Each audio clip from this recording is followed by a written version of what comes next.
রংপুর জেলা মোটর শ্রমিক ইউনিয়নের সাধারণ সভা শ্রমিকের উপর হামলার প্রতিবাদ ও হামলাকারীদের শাস্তির দাবিতে মহাসড়ক অবরোধ করেছে জেলা মোটর শ্রমিক নেতৃবৃন্দ।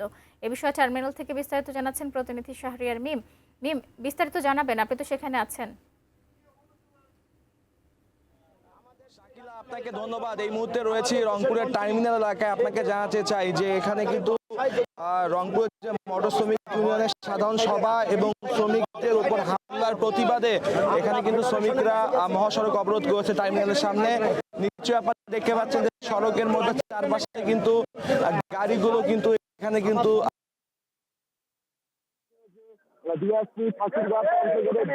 যাতায়াত সেটি কিন্তু বন্ধ হয়ে গিয়েছে। মূলত সাধারণ সভা এবং এছাড়া কিন্তু হচ্ছে যে শ্রমিকদের ওপর যে আসলে হামলা, এই হামলার প্রতিবাদে কিন্তু মূলত এই যে সড়ক যে অবস্থান শ্রমিকদের সেটি কিন্তু করা হচ্ছে। আপনাদের কি আসছে ভাই?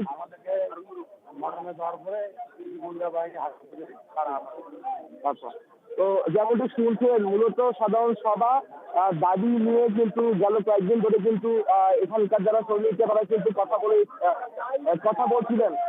মূলত আজকে তাদের প্রোগ্রাম হওয়ার কথা। আমরা এই পর্যন্ত কথা বলবো, আমরা লাইভে রয়েছি। মূলত ছোট করে বলবেন কি হয়েছে?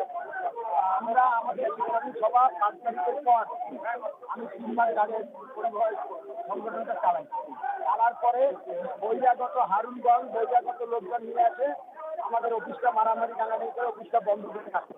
দেখার পরে অফিসটা বন্ধ থাকে। এখন সমস্ত টাকা পয়সা আমাদের মডার্নের 1,00,000 টাকা এই যে রাত দিকে আমার বাবু আমাদের মেলাগুলো মারতে আসছে।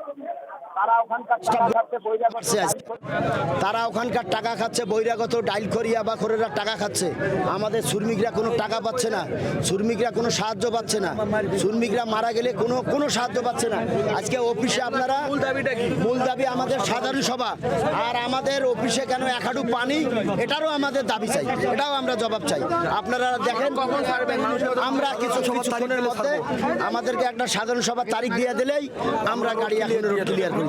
শাকিলা, যেমনটি শুনছিলেন মূলত যে সাধারণ সভার দাবিতে এবং এই সাধারণ সভার দাবি তুলতে গিয়ে শ্রমিকদের উপর যে আসলে আজকে হামলা হয়েছে, মূলত তারই এখানে কিন্তু সড়ক অবরোধ করে রাখা হয়েছে, যার ফলে চারপাশে কিন্তু শত শত গাড়ি কিন্তু এখানে আটকা পড়েছে এবং আমরা দেখছি যে পিছনে প্রায় 1 কিলোমিটার যানজট তৈরি হয়েছে। সাধারণ মানুষের কিন্তু কষ্ট তৈরি হয়েছে।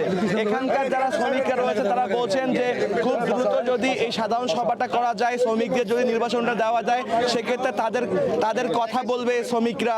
তো সবকিছু মিলে রংপুর টার্মিনাল থেকে এই ছিল আমার কাছে সর্বশেষ।